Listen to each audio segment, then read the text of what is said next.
And welcome back. One final segment on this edition of CBTV Sports Weekend Review. Well, motorsports fans are excited because Dominion Raceway is coming down to Spotsylvania. Of course, the old Dominion Speedway was up in Manassas. And for some reason, Steve Britt has decided to hire this young man, Edwin Pardue, as the general manager. Good to see you again, my friend. How are you? For some reason, I decided I'd come in here and sit down with you, but Well, that's all right. You are certainly no stranger to motorsports. You've been around it for probably all your life, right? Yeah, I had a great chance to work with Steve, and before that, the previous owners up at Old Dominion in Manassas. Right. Worked mainly doing their PA announcing, but helped with some marketing and advertising. My dad drove for years. Right. Before that, the family. So yeah, it's a long history of the family being involved in it. So this was a great move, great opportunity. What kind of challenges? You're starting from the ground up because obviously the facility is not built yet. You're hoping to have it ready for what, the spring of next year? We're going to do a staggered opening. The original idea was maybe try to get everything up and going at once. Now we're going to break it down. You'll have our road course Right. opening in May of next year. We'll follow that up with the main building, a 36,000 square foot entertainment and Right. concession and restaurant building. That'll open in conjunction with the oval track. Then after that, add the drag strip, a karting facility. By fall of next year also, we will be adding an outdoor pavilion, a live Right. music area as well. So we know our first couple opening dates. As we get those done, we'll add everything to it. So it'll grow as we go along. Right, and you're telling me that the road course is pretty well booked from, you've got a lot of Yeah, weekends that are not open for the road Yeah, course. the interest level there is huge, and we divide that up. There are car clubs, so if you're with the Porsche Club or Right. the BMW Drivers Club or something like that, those clubs will actually book a day or a weekend at the track. But then we also have a unique thing that people may not be familiar with. Much like a golf course, a country club, you're a member of Right. that country club. We have the same thing coming to Dominion Raceway. You can buy a membership.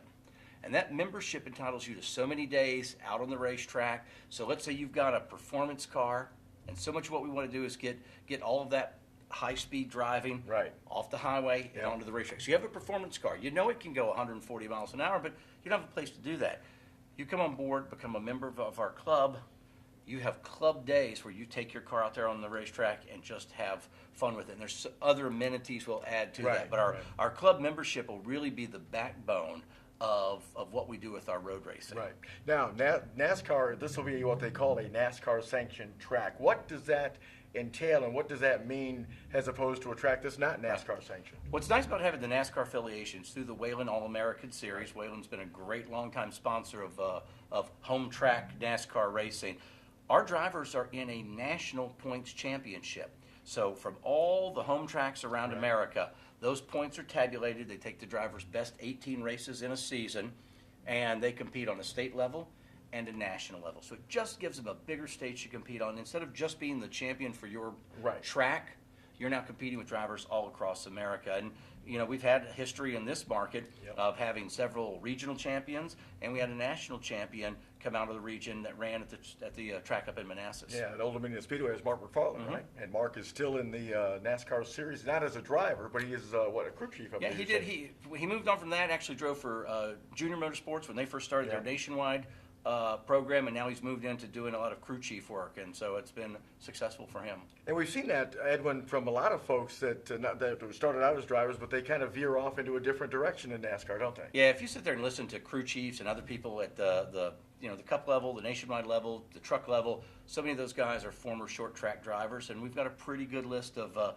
alumni that have come from this area that have moved into that.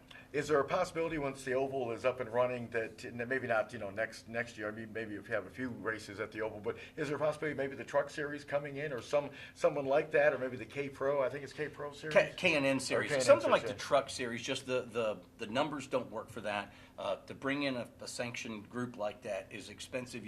If you pack the place, there's just not the numbers don't work Right. for something like that. There are other touring series, both in NASCAR and outside of NASCAR, that we could bring in. What we really want to do, though, is develop our hometown heroes here. We want drivers who want to come out there and be the best driver in this Right. part of Virginia. We want our drivers coming from Spotsylvania, Stafford, Caroline, King George, Fredericksburg, that greater region. You will have folks travel. Sure. We'll have drivers out of New Jersey, Maryland, Delaware, some folks coming up from North Carolina as Right. well for special events. And then once we get our drag race program up and running, so much of that are local drivers just Right. wanting to bring their street car out to the drag strip and see what it can do. And that's really made up of local folks. Now, on the drag racing side, is there an opportunity for a national championship like there is on the oval side with the wheeling? Depends on what we do sanctioning wise. We've talked with NHRA. Much like NASCAR will sanction the local tracks, NHRA has a program where they sanction the local tracks as well. Okay. So there are point standings, there's regional points and national points there as well. All right, very good. Now, the thing about this complex, you mentioned it before, you touched on it a little bit at the beginning. You know, we're talking about racing and so forth, but it's really going to be an entertainment complex because Steve has some other ideas for just besides racing, correct? Right. I mean, the big thing will be concerts. We're developing a great venue. Talked with an established promoter to bring in really top-notch shows there, and we're still working on some design parts of that. But that'll be a nice venue where we could probably host, 6,000 to 8,000 people Right. in a concert. Karting will be huge. We'll have a separate karting course. Great place for young people to get involved. The main entertainment building is 36,000 square feet Right. with office space, meeting area. So we think that's huge for corporate events. I'm sure at some point we'll host a wedding and a reception out there. Right. So all of those types of things. And then other entertainment areas. We've talked about drive-in movies and Right. other stuff. The big thing is kind of get in there, see how things flow and what things we can add to it. Right. Car shows will be huge. Right. Car shows, opportunities for swap meets and that type Right. of thing. Yep. Product launch. We've already talked with some of the manufacturers on a national level Right. about doing product launches there. We started going through the list the other day, and the hard part was saying, okay, we've got all these things. We have 365 days a year. All right, we take out Christmas and Thanksgiving. Right. How can we get all of this in? Right. So that's going to be our challenge, and that's what I'm tasked to do is take all these different entities, make them Right. all work together. I was just going to ask you, because like I say, you just started this past Monday, so I mean, you really haven't been on the job that long, but obviously you had to have contacts with local possible corporate sponsors. And so I mean, it's not like you've been sitting there twiddling your thumbs. No, and I've been working with Steve off and on as they've been putting together, but we're talking to advertisers on a national level, then on a regional level, Right. and then also on a local level. We want to make, it's all about getting folks locally involved in it. We want you there locally as a driver, Right. as somebody working on a crew, sitting in the stands with your family.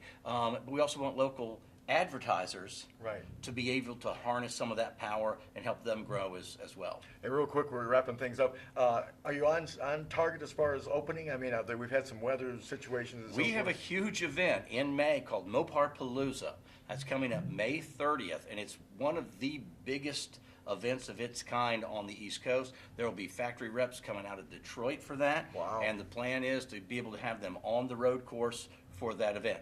Right now that things are up and running again, we're on track. So All right. Very put that good. date on the calendar. Well, I know a lot of motorsports fans are excited about Dominion Raceway starting up here in Spotsylvania County. Edwin, always great Thank seeing you, you, my bud. friend. And he'll be the general manager. Probably do some track announcing too. You're familiar with the voice, I know that. We want to get you in a car. That's our thing, Mike. Get Mike in a car. This Mike? Absolutely. Yeah, keep working on it. Absolutely. All right, that's going to wrap things up for this edition of Sports Week in Review on CBTV. As always, we appreciate you watching. Have a great week, everybody.